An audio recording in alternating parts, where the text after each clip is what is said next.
right, hello and welcome everybody to the Multifamily and More Virtual Mastermind. I'm your host, Jamie Gruber, along with my co-host and a way better looking box than I usually see on my screen because my partner Benoit is joined by Jade. So welcome, guys.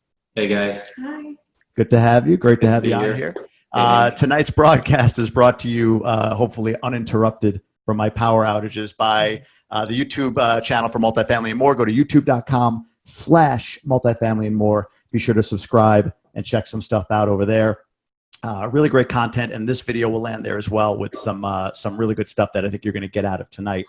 So as more people trickle in, we've got a lot more that'll be coming in based on the number of registrants. A couple of things to prep everybody for, and that is tonight we're going to get deep. We're going to get deep on more mindset, not real estate related, right? We're going to get deep on building toward a future, and Nick is going to take us through a pretty cool exercise a little later that's going to, I think, unveil and open up people's minds on how to move forward in their life, and there will be a challenge that goes along with that.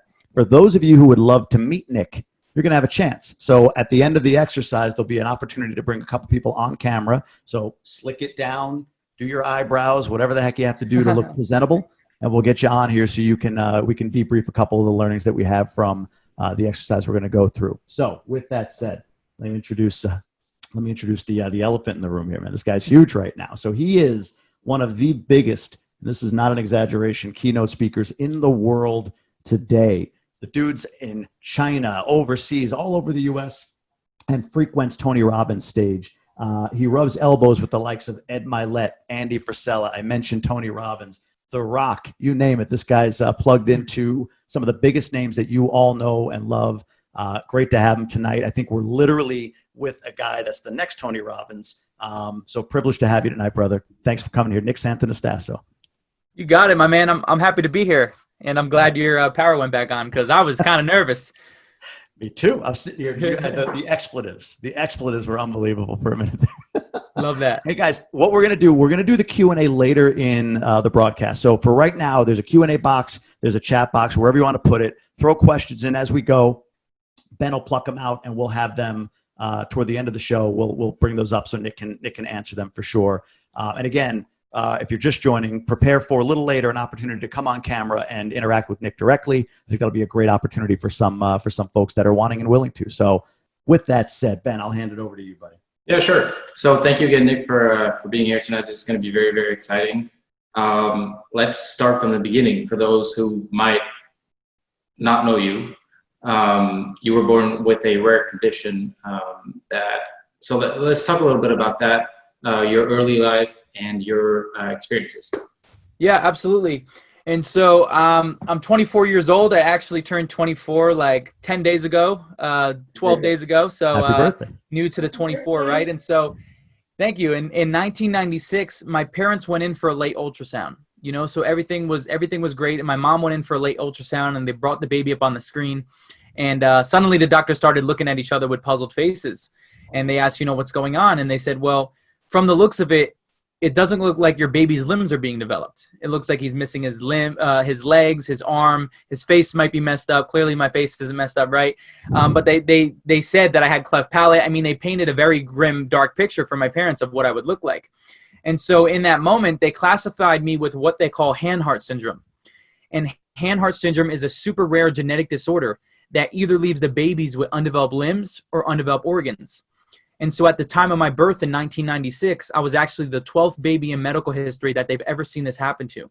And out of being the 12th, 8 of those babies have passed away due to undeveloped organs. And so that means the babies are born and they can't eat on their own, they can't breathe on their own, and they later on pass away. And so my parents made a massive promise to each other, and it was a very crucial promise. And that was they looked at each other and said, we're going to try our best to focus on the 30% of our kid living rather than the 70% of him passing away. The reason being, well, thoughts become things, but also, like Tony says, where focus goes, energy flows. But focusing on the negative doesn't serve you. And I think focus is massively important to talk about right now, especially in the craziness that we're going on, because we can all agree that there's a lot of things that we can't control. Yes or no? Right? There's a lot of things that we can't control, but the one thing that we can control is how we show up and what we're consuming day to day. And so just real quick, I want, if you don't mind, I just want to self-reflect, have the audience self-reflect on a few questions I wrote down here about focus, and you guys and girls can do it as well, because I'd love to hear your answers. We all know the power of focus is extremely important, right? And so my first question is, this is a little focus evaluation, we can call it. So my first question is, do you tend to focus on what you have or what you don't have the majority of the time in your life? During your life, do you continuously focus on all the things that you don't have or all the things that you already have? And you could be honest, everybody, you know, you can type in the chat, whatever it may be. I just want to see where we're at, right?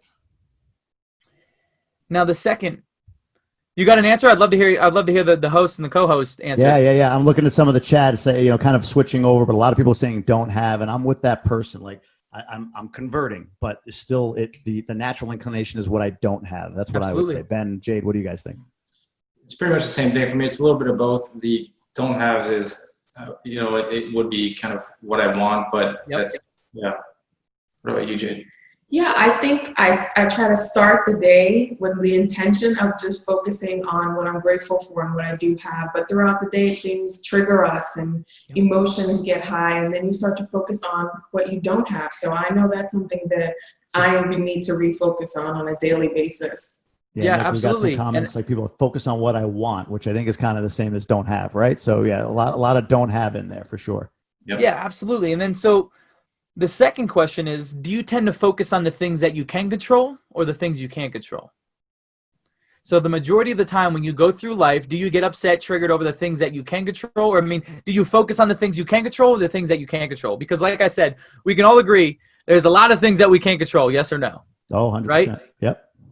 And so let's see in the chat what people got on this little focus evaluation. I could tell you for me, probably the same thing. Mindset shift is going to what I can control. Like I think of 7 Habits of Highly Effective People, right? Like you focus all your energy on that little piece of the problem that's within your control. But for sure, things that are like, this happened and that happened, that's been the lows of my life, or when I've been focused on stuff that just was outside of anything I can do when I just lived there. So yeah, that's where I am with it.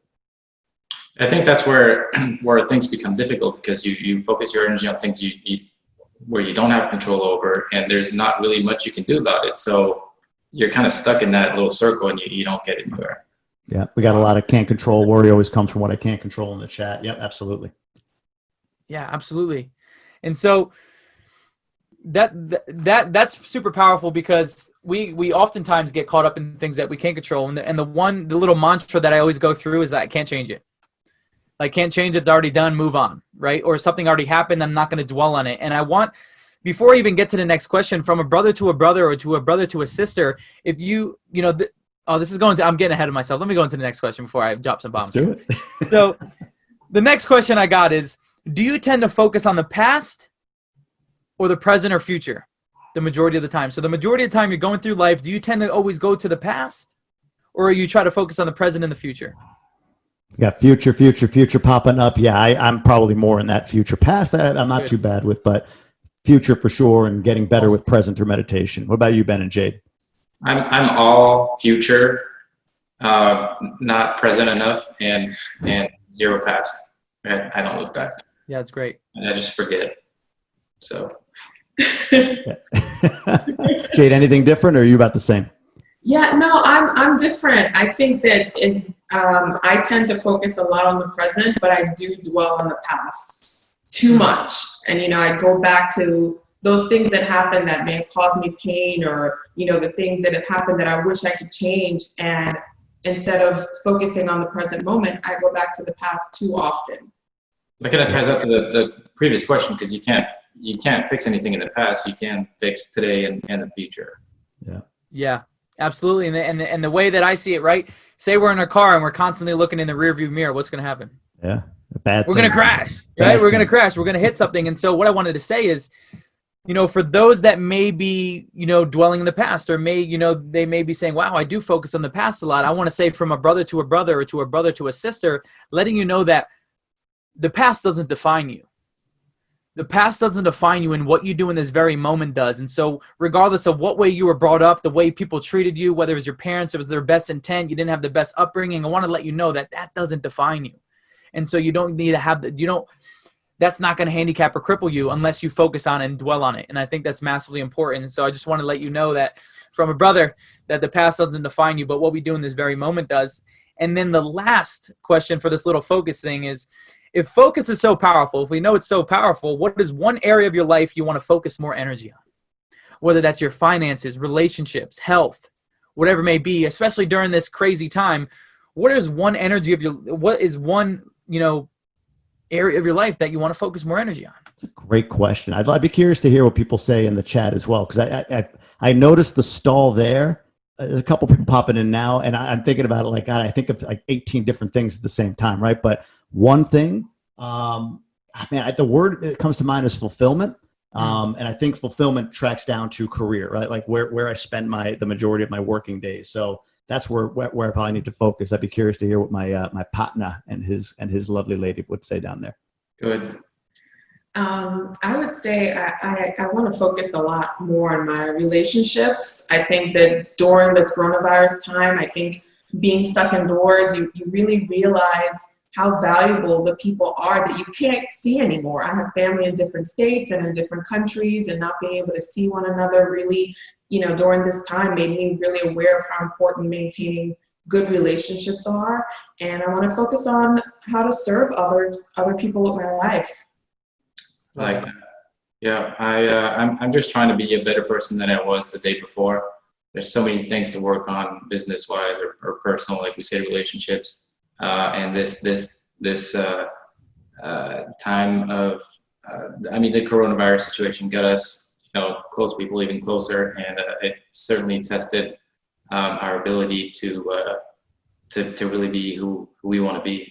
And, we've got some health in here, homework. I think that's somebody's daughter. Building investment portfolio, financial stability, balanced system between relationships, business, and myself. Sounds like 3 focuses there, Anna, calling you out. It's written on my mirror, be a better person today than I was yesterday. Yeah, beautiful. That's a great question. Yeah, and I'll get into the rest of your question. Sorry, I just want to do that little focus evaluation because I think it's super powerful. And the quote that rings out to me is, especially during this this pandemic, this time of uncertainty, is our problems become gifts once we learn from them. And so what does that mean? Well, we have a problem, we have a situation, but where we focus on is like, how can we create momentum when the rest of the world is not creating momentum? What are the new skills and habits that we want to acquire when we come out of this pandemic or this lockdown or whatever it may be? Who are the relationships we want to be stronger with? What new skills, what new ways to provide value to the marketplace do we want to come out of this? And so, the thing that our problems become gifts from them, there's always some sort of good that you can pull out of any situation. But the thing is that we have a 2 million-year-old brain, and it's called the survival brain. Mm-hmm. And that brain is designed to keep you alive from a saber-toothed tiger that's coming to kill you. And let me tell you, there's no more saber-toothed tiger, right? And so your brain is naturally designed to focus on your insecurities, your fears, the things you're good at, everything that's negative. And so your brain isn't designed to make you happy and fulfilled. That's your job. Yeah. And so to get back into, a little bit of my upbringing. So I was born and the doctors immediately took me away and did tests on my organs. And they brought me back in and said, Mr. and Mrs. Santonastasso, your baby boy's organs are 100% healthy. And the only thing that was affected were his limbs. And so as you can see, I was born in this unicorn body. I got no legs, 1 arm, 1 finger, right? And making the best out of my situation.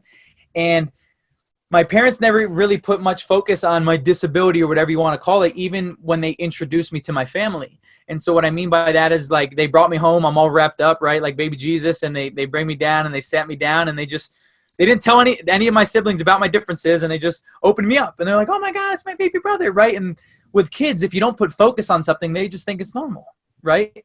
That's the same thing, right? If a kid falls down, it's based on the parent's reaction of how the kid's going to freak out or calm down, right? The mom could be like, oh my God, are you okay? And the baby's going to freak out a little bit more, right? It's kind of like that thing.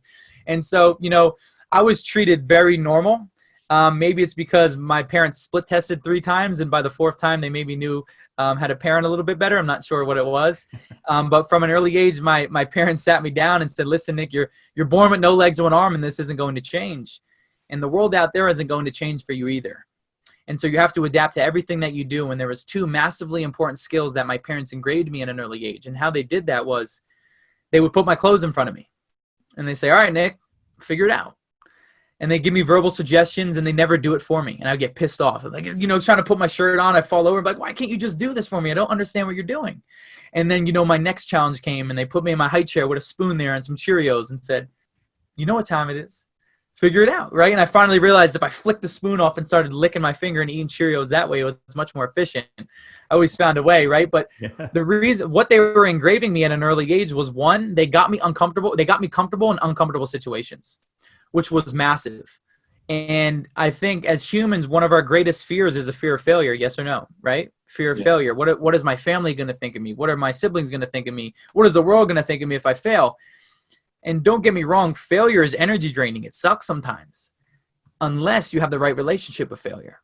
Now, I hope my girlfriend doesn't know this, but I'm cuddling with failure on the weekends. You know, I cuddle, I go to him, you know, because I know on the other side of failure, massive personal growth is going to be taking place. And so failure is not so bad if you have a good relationship with it, right? And if you embrace it. And then the second thing that they instilled in me is they got my brain in the habit of focusing on the solution. I became solution-oriented at a very young age. Because I was forced to. And so that's a massively important skill that we can engrave in ourselves, in our team, right? Wouldn't you rather your team bringing forth solutions rather than the problems? And for the parents out there, wouldn't you rather your kids bringing forth solutions than telling you all their problems, right? And so that's a little bit of my upbringing, but you guys can take it away with some questions. Well, a couple stories that I wanted to dive into that I've heard about you, I've heard you talk about before. Let's start with bowling. So yeah. I think, you know, you mentioned like your parents did a great job of keeping, you know, I hate to use the word, but like you said, like keeping it normal, right? Like you weren't thought of as having a kid that didn't have limbs, like, you know, like if you one of the kids. But I think a lot of the work you've done recently is probably because of a realization at a certain point, 10, 11, 12 years old, as you start to go to like junior high school and kids are not quite as, you know, accepting of what is, you know, all of a sudden you're noticing a difference, I would assume.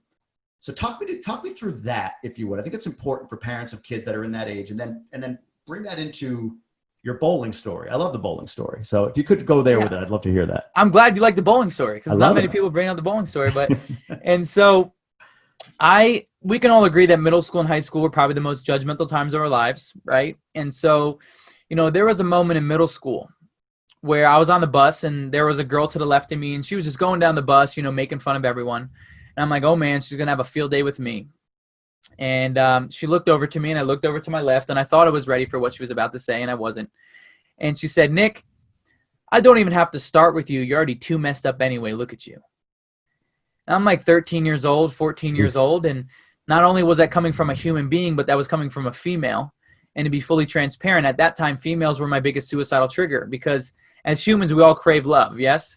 Yeah. And, I felt, you know, I saw my friends, whether they're girls or guy friends, and I saw them have boyfriends and girlfriends, and I didn't receive that love that I felt that my other friends were getting. And so the one thing that humans do is we stack thoughts. And so has anyone ever woken up on the wrong side of the bed? Oh, yeah. Sure. Yeah, right? So if you wake up on the wrong side of the bed, if you're not conscious, if you're not self-aware of your thoughts, where your focus is and your inner dialogue, the whole day can be negative, right? You're pissed off, you're in traffic, you got to go to work. Oh, Jackie at the office. I don't like Jackie, right? You just start stacking these thoughts because something triggered you early in the morning. And that's what stacking is. We stack and stack and stack. And so when that girl said that to me, the thoughts that I would stack with were, well, Nick, you're disgusting. And girls don't like you because you have no legs of an arm and you'll never have a girlfriend. And how will you walk her to her locker? Will she want to hold your finger? Is that weird? Like I just stack and stack and stack, right? And so that was a moment, another moment of just drilling in that I was super different. And now that I look back at it, right, I'm much more mature and my mindset's a lot more mature and she's probably just battling her own insecurities. But at the time I thought that was true.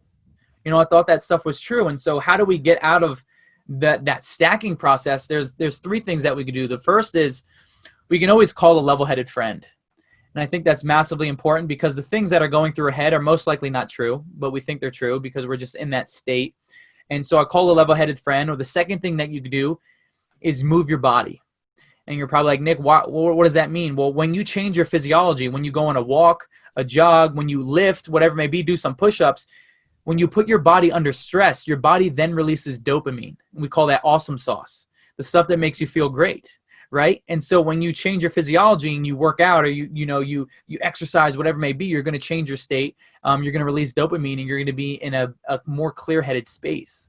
right? And so that's a massively important one. And then the third one would be, which is hard to do in the moment, is to, fill up with gratitude and appreciation.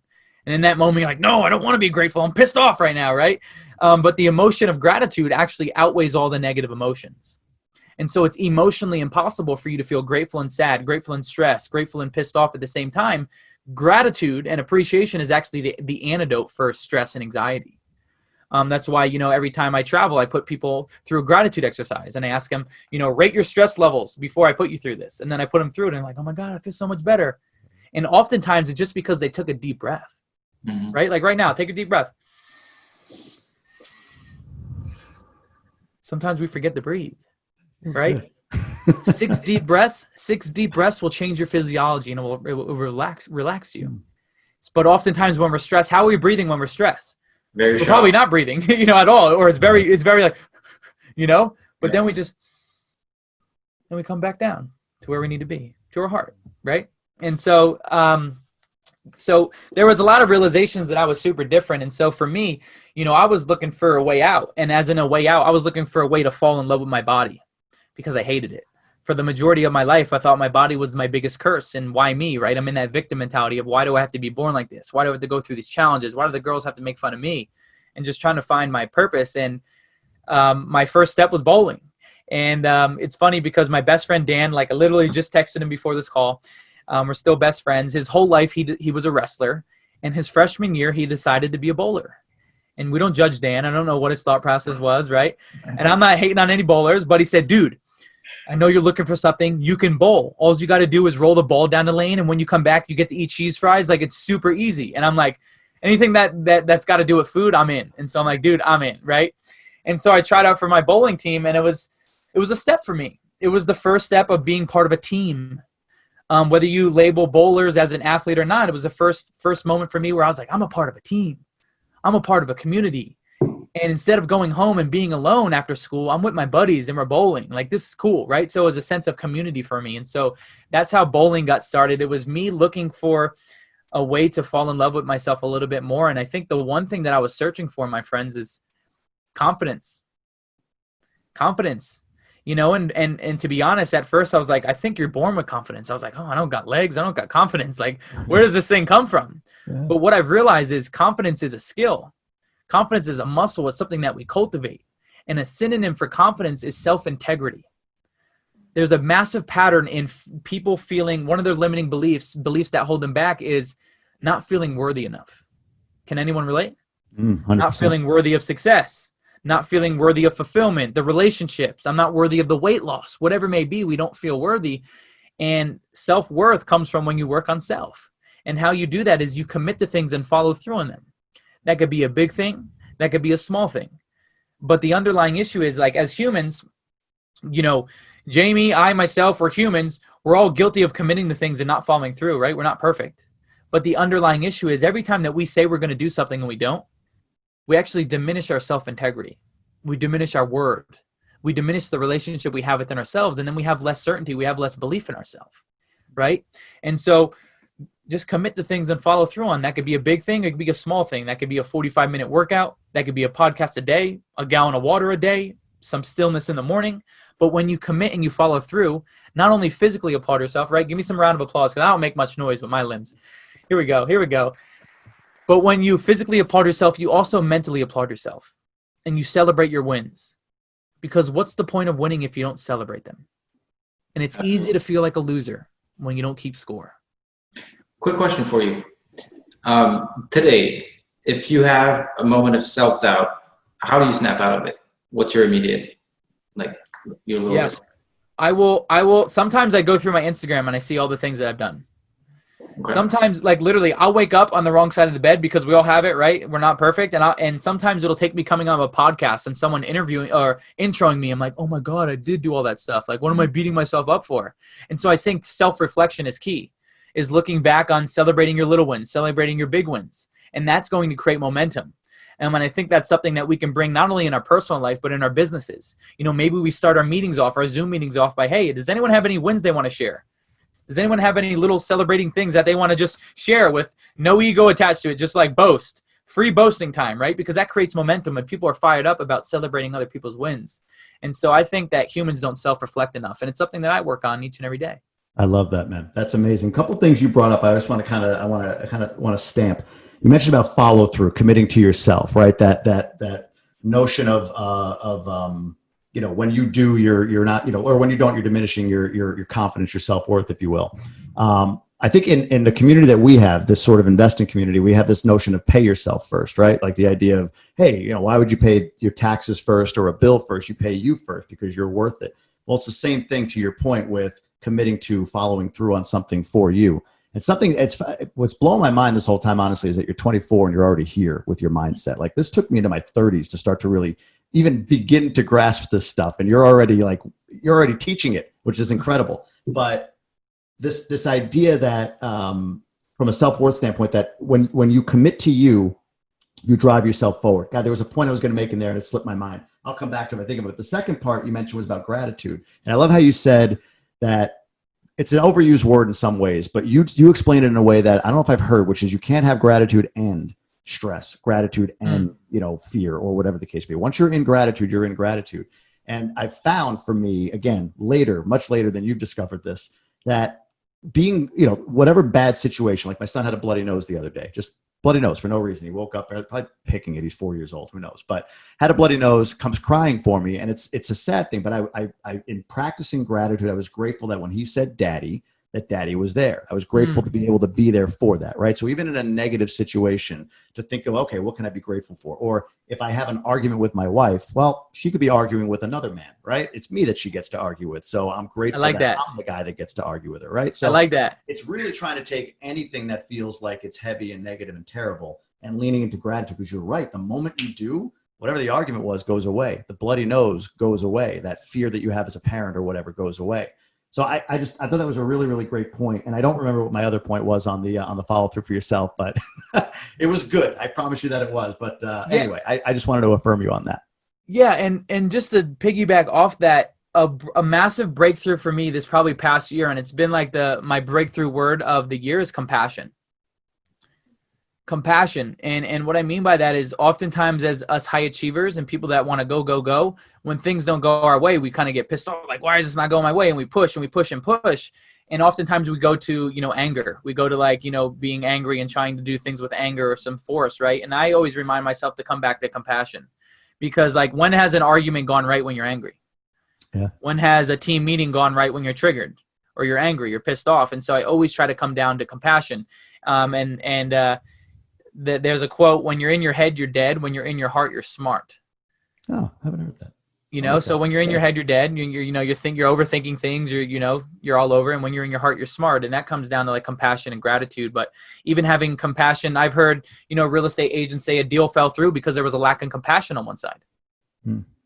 So I think, compassion is something that we can exercise and bring forth, in our family and our business. But I love that you were talking about, my wife could be arguing with some other dude. So I'm grateful that she's arguing with me. And I like how you pointed it out, because I think the power of reframing, as in, adding an empowering meaning to a situation. It could be a really bad situation, but you always find the good in it. A moment comes to me where I remember sleeping on an airport floor.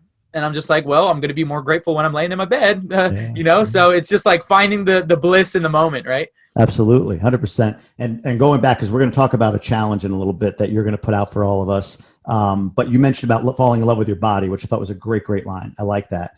And I think about friends that I have, people that are on this call probably, that have a 10, 15, 16, 17-year-old daughter or son, right? Doesn't matter, who do have all their limbs, right? But share that exact, the feeling you had falling in love with your body or wanting to is exactly where they are. So I think that's really, really powerful and will resonate with a lot of people. To that end, I want to, so the bowling story I love that you went through. By the way, handicap, do you have a handicap? Do you remember? Bowling? No, wasn't very good, but I showed up. It was right, there you go. It was the question in everybody's mind, I'm sure, or at least not mine. But flash forward now. So now you get into wrestling, and this is where I think it sounds like you start to form the notion of, one, you have love for yourself if you're willing to put yourself out there like that. But two, kind of the no excuses mentality. There's an amazing story with your arm and wrestling that I'd love for you to tell for those that don't know it. This blows my mind. Yeah, absolutely. And so my whole life, my brother, rest in peace, he was a wrestler his whole entire life. And I always looked up to my brother, and my best friends were all wrestlers. And I was from New Jersey, so wrestling was like a massive deal. And so by the time I got into high school, so many people were like, dude, you always tell people to try new things. You know, you should try wrestling, like come on the wrestling team. And I was like, I can't, my arm. And, you know, and that's the power of language, by the way, is like the majority of humans and entrepreneurs, it's just a pattern that we start off with can't, you know, immediately. And language is power. And I just want to give a quick example. For those that are listening, type in the chat right now. If someone came up to you and said, man, you know, Mark, life's a battle. Life's a battle lately. How do you think their life is going? What are the describing words? Like, what do you feel when I say life's a battle? It's tough.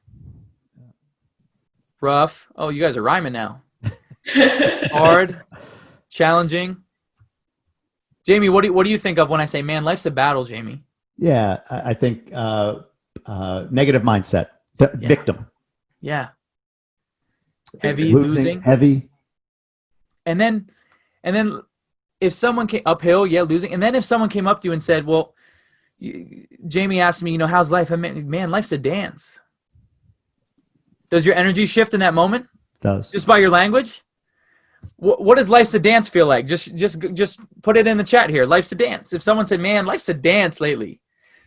That's the word I have. Fun, dancing, sexy, right? Happy, fun.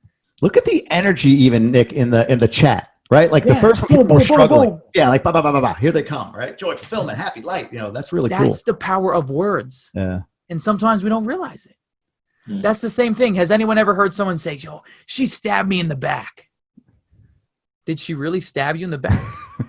No. But you just took the problem and made it even grander with your words, right? And so, joy and fulfillment, right? Someone said BITC. BITC. Nice. And so, the first thing I said was, I can't my arm. And what I mean by that is this guy, we call this guy the potato. He looks like a potato, but he used to look like a chicken wing.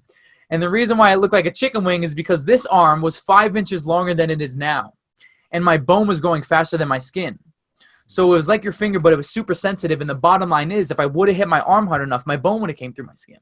And so I couldn't really do physical activities with it, right? And so I'm solution-oriented, Nick, right? And so, you know, I blow the idea off, and then I'm thinking about it. You know, whether I'm on the bus or laying down in bed, I'm like, oh, I got to become a wrestler. I'll be labeled as an athlete. This will instill confidence. Maybe the girls were like me, right? This is my thought process as a 16, 17-year-old kid. And so I came home one day, and I waited for both my parents to get home. And I said, Mom and Dad, I want to become a wrestler. And my mom's like, oh, no, Nick, wrestling's the most physical sport. God forbid you hit your arm, your bone comes through your skin. What are you going to do then?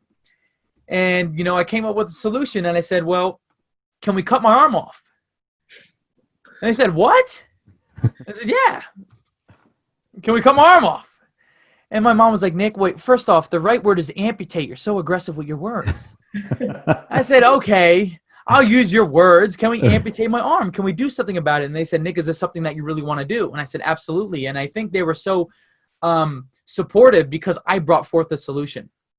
And the reason being is because, like, when I was born, the doctors wanted to split my finger in two. They wanted to chop my finger off. They wanted to put, you know, rods in my legs so they can lengthen my bones so maybe one day I could have prosthetics. And my parents always said no because they said, that's not my choice. That's my son's choice, and he doesn't have a voice yet, right? And so I think the moment that I brought forth the solution, they were like, I'm on it, right? And so my sophomore year, my parents went ahead and scheduled the appointment for me to amputate my arm for a shot at becoming a wrestler. And real quick for the audience, for the attendees and everyone listening, the question, we can go three levels deep here. The first level is, what are you willing to sacrifice for your dreams? Or what are you willing to sacrifice to fall in love with your body a little bit more? What are you willing to sacrifice to be that mom, that dad, that husband, girlfriend, boyfriend, whatever it may be? What are you willing to sacrifice? And then we can take it a little bit deeper. Hopefully it's not a limb like me, but what are the very things in your life, your beliefs that you need to cut off that don't serve you? That you don't have the knowledge. You're too young to start the business. You don't have the limbs. You're not tall enough. You're not pretty enough, right? What are the very disempowering beliefs that we need to cut off that no longer serve us? And let's take it one more level deep, shall we?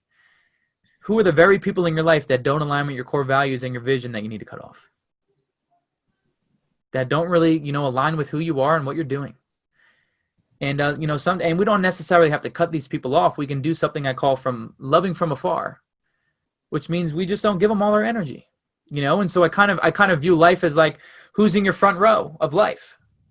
Who's in your front row of life? That front row, those people are hyping you up. They're gassing you up. They're pushing you when you know you need to be pushed, right? Those people are celebrating wins, but they're like, yo, you need to step it up. Like, they're pushing you. It's competitive, right? That's your front row. And then the people on the next row are people that, you still love, you still adore, you're still friends, you still have relationships with, but you just don't give them all of you because it doesn't serve you to the best of your ability. And so those are questions that we can self-reflect on. And so, so sophomore year, amputated my arm to become a wrestler. My JV, my junior year, I came out and I was a JV wrestler. So, in your high school sports, you have your JV and your varsity. Varsity is your starting lineup. JV is not your starting lineup. And my junior year, I was 1-20. And my only win was my coach putting me out for a varsity forfeit so I can get my letter jacket. And I was like, dude, I don't want it. I didn't earn it. I want to beat someone up legit, right, to get this jacket. And can we agree, right? Things feel better when we earn them. Yeah. And listen, I'll still take $1 million if you want to give me $1 million, but it feel better if I earn that $1 million, right? Sure. And so my senior year, I was able to come out as the 106-pound varsity wrestler from my high school. And my senior year, I was 2-17. And that was 2 more real wins I got the previous year. And that's called winning. That's called progress, right? As long as we are moving forward, we're winning. And so I think wrestling just made me feel like a monster, even though I wasn't good. But in my head, I'm like, I'm badass. I'm on the wrestling team. This is great. I'm out on the mat, just getting my butt kicked. And I felt even more normal because when I got on that mat, it was me versus the other kid. And they wouldn't hold back. Trust me, I got my butt beat all year long. Yeah. Yeah. And you would get applause for getting beat, right? Yeah. I would get standing ovations because, for those that don't know wrestling, in wrestling, if both your shoulder blades touch, it's called a pin, and you give up the maximum amount of points. And so if you got beat by points, if you got beat by just a small amount of points, it was called just a win, and you only got a certain amount of points. And then if they maxed out their points and really beat you, it's called a tech, and then they get a certain amount of points. But you give up the most amount of points if you go to your back and get pinned. Nick, just always getting put on my back, my neck bridge was so strong that I would go against kids that wrestled in districts or kids that wrestled in regions and they couldn't pin me.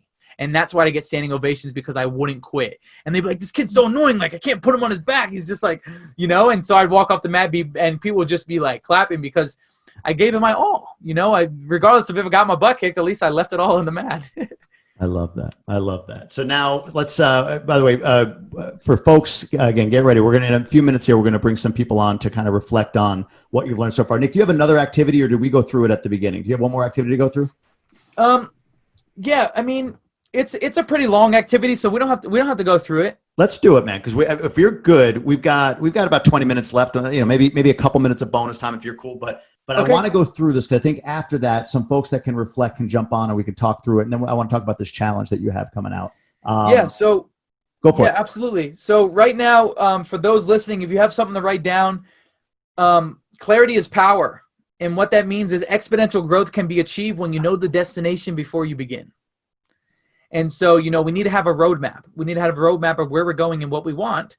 And so there's 4 questions, and I'm going to share my answers because I already went through this tool to give you thought joggers and see where Nick's at. And then just give yourself a couple minutes to answer these questions. The first question is, what's your current status?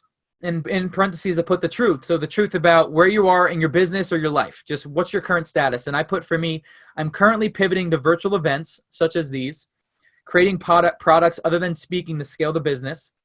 Capital is lower than usual due to COVID, right? All the live events are canceled. But I'm always learning new skills and new ways to bring value to the marketplace. So that's my truth, right? That's exactly where I'm at. Now, the second question is your 1-year goals. And this may take some time. So maybe if you guys and girls just write down the questions and then you can go through that on your spare time, or if you need more time afterwards, after the call. But the second question is 1-year goals. So if you can fast forward 1 year from now, and you can look back on your life, what are the very things that you already achieved, right? And so for me, I said to have 5,000 kids in Junior Victorious. And Junior Victorious is my program for kids where I release a mini video lesson every single week for your kid. So I want 5,000 kids in there. My second one was cap my inner circle of about 300 to 500 people that want to play life at a higher level, right? So I have the Victorious Inner Circle. It's my mastermind. I bring in experts. I only want 300 to 500 people that are very aligned with my core values and are hungry for growth. Third, put on 2 to 3 pounds of muscle mass, which will be equivalent to 88 pounds. So if you were curious of what a man with no legs and one arm weighs, I currently weigh about 85 pounds. And if I put 2 to 3 pounds of muscle mass on this year, I'll weigh 88 pounds lean. And then the last one was teaching new tools at live events. So, bringing forth tools such as this to my live events when this whole wave passes. And what you'll notice is I got pretty specific. I got pretty specific, right? 5,000 kids, 300 to 500 adults in my mastermind, 2 to 3 pounds of muscle mass, right? And so the more clear and concise we can get, the more power we have. Now, the third question is, why are these goals important? You're like, because I have to. No, there's a deeper reason. There's a deeper reason because you got to achieve these goals, right? So why are these goals important? For me, I put these goals are important because they give me a roadmap to where I want to go. They will provide me more freedom, more muscle, more impact in the world, and take my physical body and my mind to the next level. And maybe for you, right, maybe it's more fulfillment. Maybe it's that finally you get that weight loss and you feel comfortable in your skin again, right? Or maybe it's, a deeper, meaningful relationship with your spouse. I don't know what it is, but why are those goals important to you? Because that's going to fuel you in obtaining them. And then the fourth question is capabilities needed to achieve goals / what do you need? And so what I mean by that is maybe I need a marketing consultant to help with my advertisement. Maybe I need to craft a different speech around teachings and tools. Maybe I definitely need to stay accountable with my bodybuilding coach, right? That's going to help me with my muscle mass. And then maybe I need to consult with people who run successful masterminds so I can condense decades into years, decades into days. And that's what I talked about early. Jamie, when you lost power, I just gave a little piece of a knowledge. I said, one of the biggest skills I have is I model. I model the successful. Right now, you don't have to reinvent the wheel. You just have to make it smoother. And what does that mean? Well, there's people in your industry right now that are, success leave clues. I love it. There's people in your industry right now that are crushing it. Despite they're pivoting, they're doing it, analyze them, observe them, kind of get obsessed with your competition or those that are crushing it. Go through their emails, go through their sales funnel, sign up for the course, see what they're doing, because that's going to condense trial and error, all the decades of trial and error into days. And so those are the 4 questions. And what you'll notice is this will give you the how. This will give you the how of, how you're going to achieve your goals and the capabilities needed to achieve those goals. And I think when we set goals and things that we want to accomplish, it's really impactful to say, well, who are the resources, the networks that will help me get to the next level faster? Huge. Right? Huge. I completely agree with you. It's funny. Today I was interacting with somebody in one of the Facebook groups about mentorship and or masterminds. Like, oh, what's a mastermind? I kind of explained, like Nick and I belong to one called Go Abundance, right? So that's a mastermind of men in this situation that get together, have a certain net worth or place in life, and they get together and talk about how they can help each other grow. And this person was like, oh, can you tell me, what that did for you? And I'm like, man, I don't know, where to start, right? Like the people around you definitely shape your future for sure.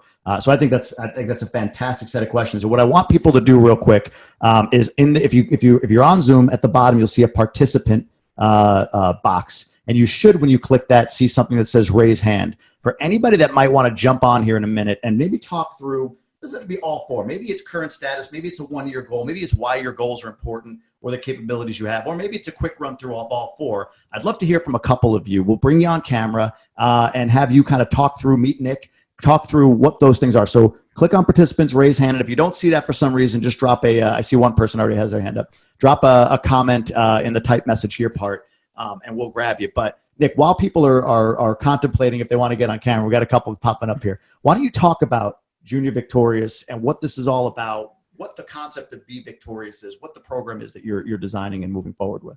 Yeah, absolutely. So the Victorious framework, it's what we take the kids through, and I'm also, creating a framework that I'm going to shape like all my events around. And basically, Victorious is an acronym. The V stands for vision, I stands for integrity, C stands for courage, T stands for thankfulness, and it goes on. And the last one's my favorite is S, which is service. So now that I taught you all these things, you have to do the service of giving it to other people. That's now your duty. You got all the knowledge, let's trickle it down. But I think the greatest gift that I could give the world before I go, because we never know when we're going to go, is trickling down my invaluable perspective, my knowledge to the youth, because they're the future. And so Junior Victorious kind of came because I don't want kids to feel what I felt. You know, like you said, there's kids that have full bodies, all their limbs, and they're still struggling with depression, feeling unconfident, not comfortable in their skin. And I want to expedite the process. And there was a study showing that parents aren't even the top influence in their kid's life. Sorry, parents, but you're not the top influence in your kid's life. Sometimes it's not even a teacher; it's like a role model, right? Or it's like a rapper or influencer.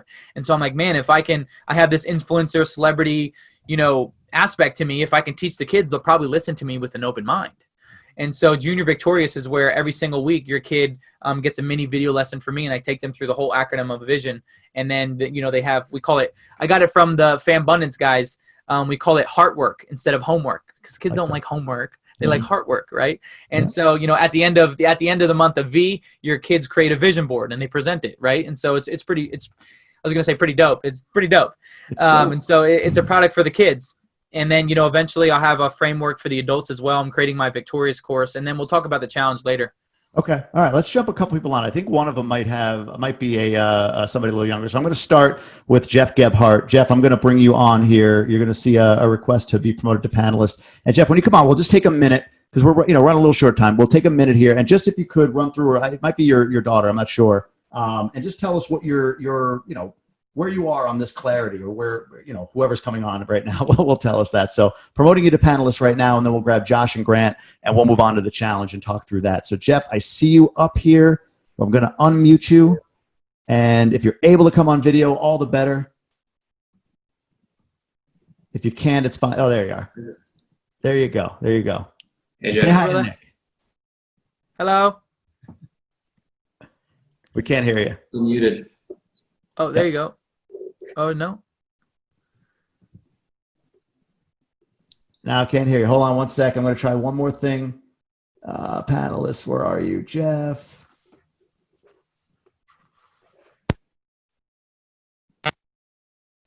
I don't know why it's not letting me.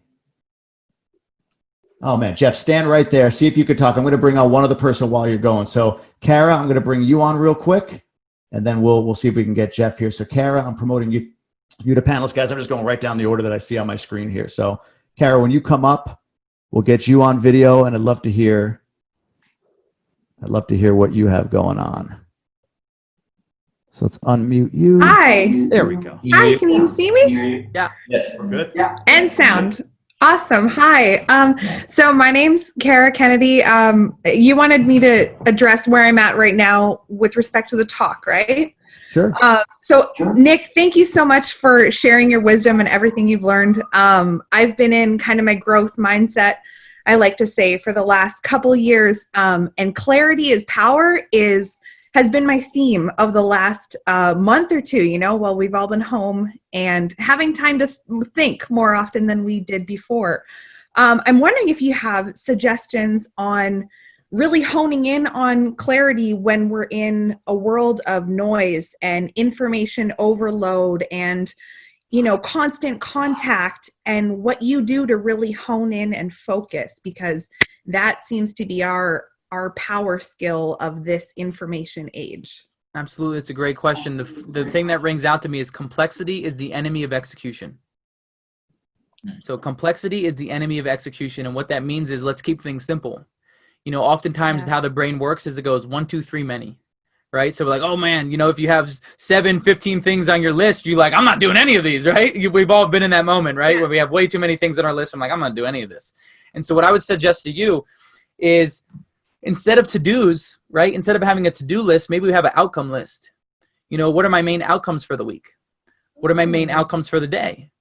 And you not only write those outcomes, but you write them in a compelling, sexy way. And what I mean by that is, instead of, like, for example, you know, I'm learning copywriting. I'm learning how to write emails, right? And so instead of me saying, outcome, finish my copywriting course, right? I'll be like, I'm going to finish my copywriting course so I can change millions of lives through the very emails that I write.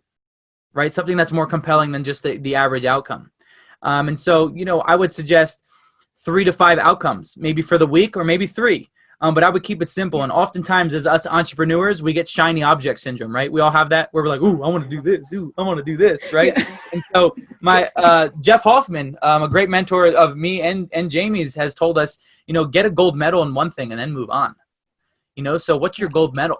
You know, what's your gold medal? And then, you know, achieve that, and then you move on. But I would suggest that, you know, keep your outcome list very simple. 2-3 things for the week, major things, right? Like, what are my major power moves today? And also, the thing that rings out to me is the quality of our life comes down to the quality of the questions we ask ourselves on a day-to-day basis.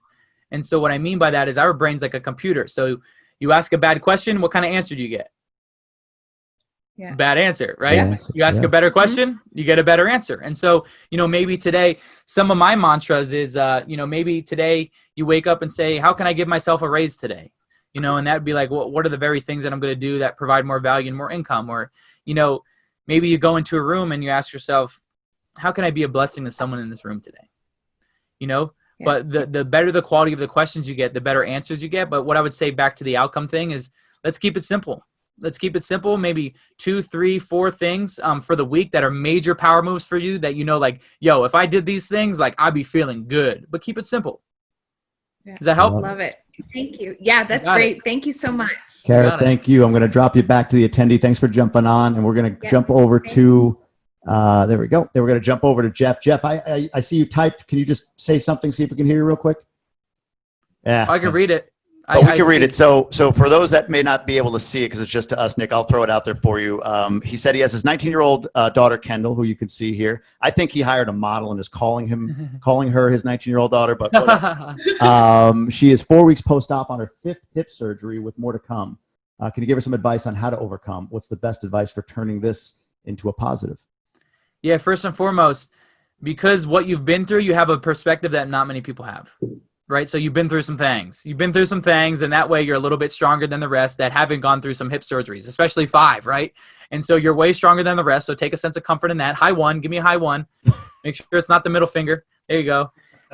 And so take some comfort in that, but take it day by day, and I would say, I don't know what it's been like to be in a hip surgery, but maybe you look out and see other people that have been through similar surgeries and how they did therapy or how they did, things that rehabilitation, right? But I would say take it day by day. And as long as you're making a little bit progress, because a little bit over a long period of time equals what? Massive change, right? So as long as you're getting a little bit of each and every day, but I'd say take it day by day and focus on the things that you can do and the things that you can control, right? Because I have a very funny example. If I woke up every single day and focus on the fact that I'll never become a professional soccer player, I'll have a very low quality of life, right? I don't have legs. I'm not going to become a soccer player. I'm not going to focus on that, right? And so let's focus on the things that we can control in this moment and the little movements, the little things, whatever they say, and I'd say listen to everything with an open mind. That doesn't mean you have to take everything and implement it, but listen to everything with an open mind and be a student of the game. So learn from whoever's giving you advice for rehab, rehabilitation, the movements, but I would say just take it day by day, and anything that you can implement or any little exercises you could do to rehab it, I would do. And then also just be very conscious of the stuff you're putting in your body, as in foods. I like Ferraris. I like cars. And so if you view your body as a Ferrari, which we all should, we all have one temple. If you put regular fuel into a Ferrari, how is that Ferrari going to perform? Not like a Ferrari should, right? And so that's just like, just putting the right fuels into your body, your gallon of water, some health things, but take it day by day and listen to things with an open mind and don't get discouraged and self-reflect on how far you came, because like I said before, we don't self-reflect enough. Does that help? Awesome. I hope you're not lying to me and just, you rock. Thanks so much. Very appreciative. I think I'm going to drop you guys back. Jeff, thank you so much for jumping on here. I appreciate that, guys. I'm going to Josh, I'm going to hold off just in the interest of time on bringing anybody else on. But a very wise man in the last 40 minutes or so said, problems become gifts once we learn from them. Right. So I think that to your point about, with Kendall and her hip, at some point, one day when she learns from them, I think your advice is spot on in that regard as well. So I think that's great.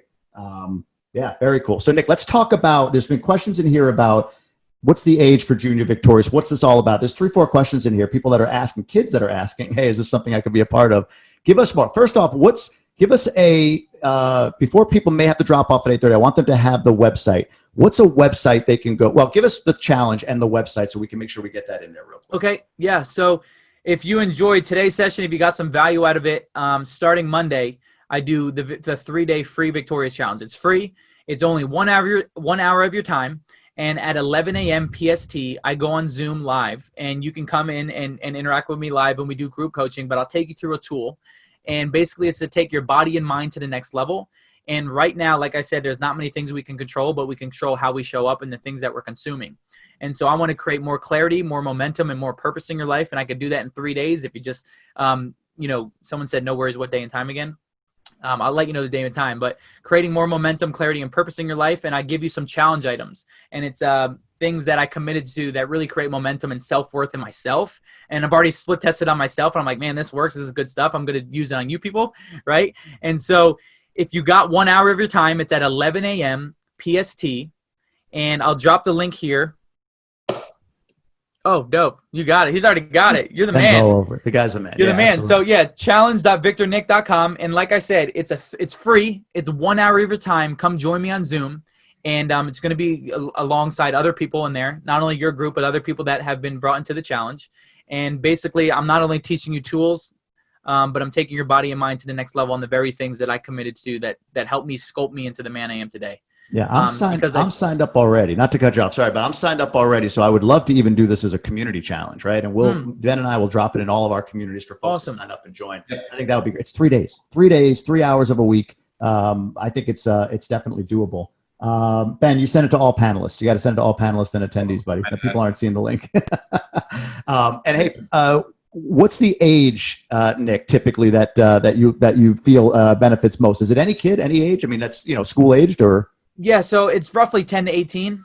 I'd say 10 to 18. Anything under than that, it's kind of hard for them to stay in a Zoom call unless I'm like dancing and doing some finger painting. You know what I'm saying? So I try to keep it like 10 to 18. But there's younger kids in there, like 8 or 9. We have some Fambundance kids in there as well. Cool. I love that. I love that. So Monday through Wednesday, 11 a.m. Pacific time, which would be 2 p.m. Eastern, I think. Right, 2 p.m. Eastern, if I'm doing the math right.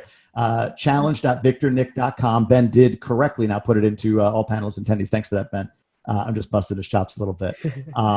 But yeah, it's an incredible, people are asking because it's an incredible opportunity to get close to you again. I'm in this. I'm really curious to kind of go through this thing. And it sounds like if you're a parent who's wondering about junior victorious, this is a great way to kind of get a sense of what's what. Is that a fair statement, Nick? Yeah, absolutely. Like I said, I just want to expedite the process for the youth. And especially in a time where they're not really consuming the right content and they're home and they're not doing much, that I want to make sure that their brains are being, developed the right way and not full of negativity and all the craziness that's going on in the world. I love it. Someone said, where do we sign up for Junior Victorious? To be honest, I don't know the exact, my guys always change the links up on me. And so I'll get the link to Jamie and you guys, and then if you can just share it that way. No problem at all. Okay, I had the link to. My apologies. I could have dropped it in there, but we'll get it. I don't know if Ben, if you want to quickly Google, see if you can find Junior Victorious and see if you find the site while we kind of wrap here. But Nick, where can people, besides signing up for the 3-day challenge, where else can they follow, get more of you, learn more about you? Yeah, absolutely. So my name right there, if you want to take a picture of it, because it's really long and it's hard to spell, Nick Santonastasso on Twitter, YouTube, LinkedIn, Facebook, Instagram, TikTok. I got 2 million followers on TikTok. I do some funny things over there. But basically, if you type in Nick Santo, I'm the guy with no legs of an arm with a bunch of tattoos, and there's not many of those running around. Strongly recommend. In my research, I look up guests. I strongly recommend. I think you call them Nicky No Legs with the sauce. Yeah, I'm Italian, right? So I got my Italian persona. I'm Nicky No Legs. How you doing? So. When you see a grown man talking to sauce, fantastic. So you got to dive in and take a look at that. You said you won my son when you said TikTok, Nick. So there you go. TikTok is where everybody is right now. Lots of love in here. Thanks so much for from all of these people for joining. Again, check out. It's up here. You just had it, Ben. Challenge.victornick.com to do the 3-day challenge. I'll be in it. Anybody else that joins, I'd love to see you there. It would be great to kind of do this as a community. Nick, really, really appreciate your time tonight, buddy. Thank you, guys and girls. Jamie, my Ben, the co-host. Your lovely lady, thanks for having me, and I'm grateful for the opportunity, brother. All right, guys. Thanks so much. Good night, guys. Right. Sending love. So virtual hugs. Virtual hugs. All right, later. All right, guys. We'll see you. Thank you, everyone. Good night. Later.